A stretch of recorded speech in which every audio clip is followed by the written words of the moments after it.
All right, we're really doing this. Here we go.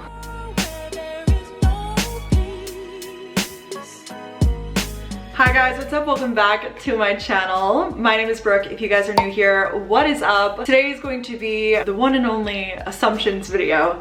I think it's called like addressing your assumptions about me. The last time I did this video was a year and a half ago. It was January. I was still in college. I was a very different person, let me tell you. A year and a half did a lot for me. I see this video like the trend coming back around, so I thought that it would be fun to do. I'm gonna get really open in this video and share. I picked some ones that I've really never talked about before. I just want to be really open with you guys. I think that's, you know, what we do here on this channel. We don't judge, we are open, and I thought that's what we would do today. So if you guys are new to my channel, subscribe. I post new videos all the time, vlogs generally. I live in New York and my life is pretty fun, I guess. We'll start off easy and then we'll go into like the more aggressive ones, you know? We gotta ease our way in. You can't just go full force. When I see you in Danny's vlogs, for some reason I thought you were mean. I don't think I'm mean. I mean, this is one of those ones like, how can I sit here and be like, no, I'm so nice? I wouldn't like use nice as a description of myself, but I think that I am a genuinely kind person because I know how I react when people are even a little bit like edgy towards me. So I genuinely try to come across like nice, I guess. Like, I think in the background of other people's vlogs, that's not the best way to judge someone because you might not even be aware that they're filming. You might be like not in the moment. Like, I don't know, it's not really the best way, I think, to look at someone, the best lens to judge someone, if that makes sense. So I don't think I'm mean, but I guess that's just my opinion. Impulse buyer,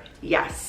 Yes, I am very impulsive. Not even just like impulse buyer, I'm just very impulsive. I'll get an idea and I have to do it that instant, which doesn't help. I also don't really have like a set schedule, but I kind of just do things as I get the motivation for them, and that's like how my life goes, and I kind of like it. It fits my personality. I'm an Aries and it fits me very well to like operate that way, but I know not everybody feels the same about that. You're insecure. I got this a ton. I'm gonna go ahead and say yes, I guess. I think that confidence is something that I will always be working on. Confidence in all of these various areas, and I guess since I am just like so transparent with you guys and on this channel, I guess I talk about it more or maybe allude to it more, but it's definitely something that I'm working on in therapy. So yes. You've thought about getting a breast reduction. Now this is crazy because I have actually been thinking about this recently. I never really thought about it my entire life. I was actually kind of like a late bloomer in the sense of like when I got my boobs and stuff like that. It was like middle through high school, like towards the end of high school, and then obviously as I gained weight, like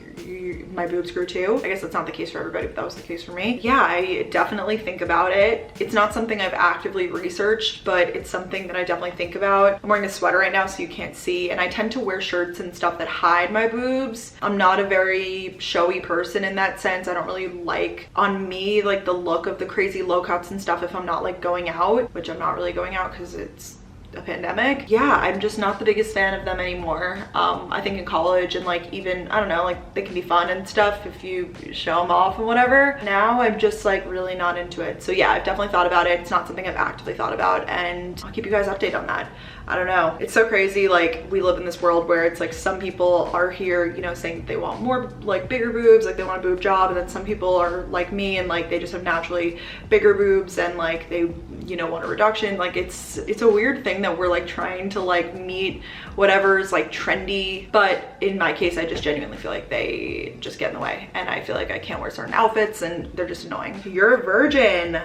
I'm not. That is incorrect. You've never been in a relationship, but you love love. This is so true. I've never been in a serious relationship and I do love love. I think about it often. I'm like kind of like the hopeless romantic type, which is a problem, especially with modern dating, because that doesn't really exist. No, I mean, I know you can find it. I know everyone's like, I found it with my husband, boyfriend, whatever. I know that it's out there, so I'm gonna keep on being my little hopeless romantic self. I do love love. I think it's so freaking cute. That's something that I would love someday. So yeah, kind of going on that direction. You really want a BF slash that next step in life. That's not the next step, it's just what you want. I think so. I feel like I'm really lucky that a lot of other elements in my life right now are kind of lining up. Of course, like I'm never entirely stable, but like I feel like right now I'm really like stabling out, if that makes sense. Like I'm getting a lot of areas of my life taken care of, and I feel like that's something that I'm like emotionally equipped for, but at the same time it's not something that I'm pining for. I just really don't want to do the like something casual thing right now, so I either want to be like fully single or I like would be open to a relationship, but I really don't want that in between. So it's not something that I'm like, oh, I need a boyfriend, like blah blah. I'm good, but I don't want to do like the casual thing right now, if that makes sense, just because it's really draining and it takes a lot out of me and I don't want to be on a road to nowhere, you know? But I did that for past however many years of my life, like all through college, and then even like that little bit post-grad, that's like what I did.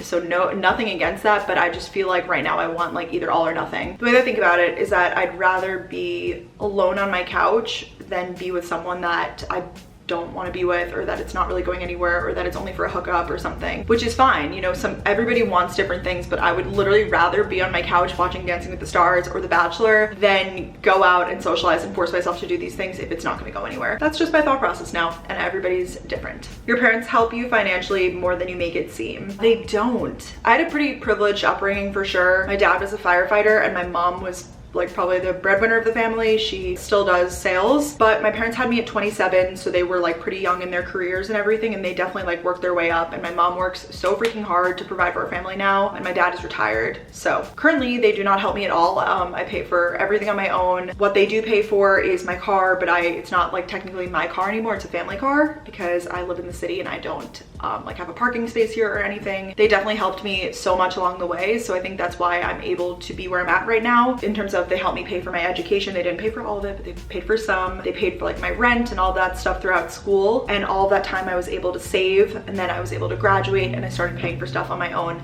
and now I pay for stuff on my own. It's all thanks to my parents, although right now they are not financially helping me by any means in terms of like rent, any of that stuff. You make a lot more money than you tell. I don't think I explicitly need to tell you guys like, you know, how much I make, but I'm doing pretty well right now, so I will say that. And I might be impulsive with purchasing decisions and stuff like that, but I'm not dumb with my money. I save so much, I invest so much, so not even trying to like flex or brag, that's not even like that. I just feel like I need to be like, I'm not that dumb. I swear. You're really loyal. Yes, this is true. I'm loyal, a little too loyal sometimes, even when people don't deserve it. You want to wear more fun fits, but you're too insecure about your body, but you shouldn't be. Yes, this is so true. Honestly, most of the time just end up wearing sweatshirts and leggings and like athleisure and stuff like that, even if I'm not working out, because of my body. It's just like something that I'm gonna have to work through. It's been like this since college. I do enjoy dressing up and like wearing fun stuff, but I'm really not the most like fashionable person. I need to get better about that. And then even if I do put together a fashionable outfit, most times the trends aren't accommodating to my size body or my style body, so I feel like it just doesn't work for me, so I get very insecure about that. Yes, that is very accurate. You've never questioned your sexuality, so I thought this one was really interesting. I actually did a little bit in high school, actually probably more than a little bit. I mean, like I definitely thought about it, but I actually thought that I was asexual, which is, we can look up like the definition of it, because I feel like it's something that's really just not talked about. Like I didn't even know that this existed until I got in a conversation with my friends one day and we like looked it up. I think asexuality is the lack of sexual attraction to others or low absent interest and desire for sexual activity. And I think this is just because I was a late bloomer. I didn't really get much attention from guys in high school, and honestly I just like remember at certain points being like my friends would be like, oh, he's so cute, or like I really want to like hook up with this person, whatever, and I just never understood it. Like I felt like I was really like confused, I didn't get it.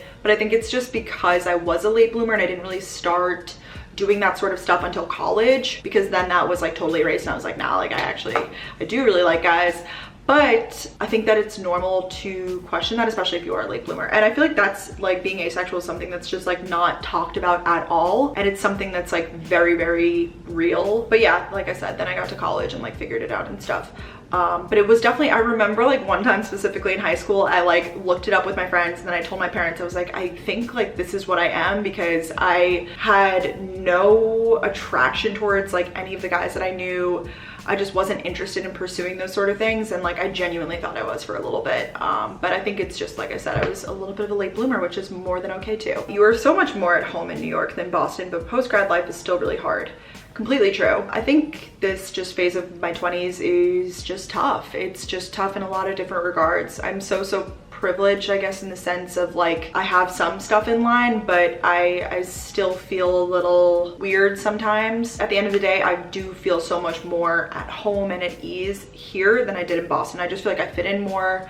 I feel like it just makes sense for me to be here way more than Boston. Like Boston was kind of random. It just didn't really make sense for me, especially after I left my job. It was kind of like, what? Like, what are you doing here? You know? You're actually not as pure as you come off. To this, I'm gonna say yes. Not that I'm like this crazy wild person, but I think people forget that, you know, I do YouTube and everything. I guess I show me like drinking and like partying or whatever, but like I went to college. I am 23. Not that I'm like this crazy party girl, especially not right now, but I've had my fair share of fun, okay, everybody? I think that's all we need to say. And I think that's what your 20s are for, but that's tea for another day. You struggle with weight fluctuation, yes. I would say it's like the same, like 10-15 pounds goes up, goes down. It really sucks. And right now I feel really crappy about my body. I definitely have some weight on me, and I know what I have to do to take it off. Like, it makes sense, you know, I have to eat better and I have to work out. I struggle with motivation, just like I'm sure some of you guys do. I'm human. I would say it fluctuates. Like, it's not a huge fluctuation, but those 10-15 pounds like definitely show. At least that's what I feel. You're really sensitive, even though you try to put out a bad bitch vibe.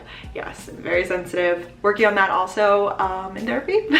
No, but I'm not like so sensitive. Like, I'm not like over here like crying to myself every night or like over every bad comment I get. Like, I have decent enough thick skin, and I've also become numb to a lot of things just over the years. It's all about lowering the expectation in a lot of ways, because I feel like when you put high expectations on things, then it doesn't pan out. That's when you get sensitive. Not that that's the best advice, but that's some advice. You're a million times happier in New York than you ever were in Boston, and you regret living in Boston. I do not regret it. I don't regret getting my job. You guys, I try not to live with regrets because I think it would drive me insane. I don't have any regrets towards living in Boston. I think every decision I made led me exactly here.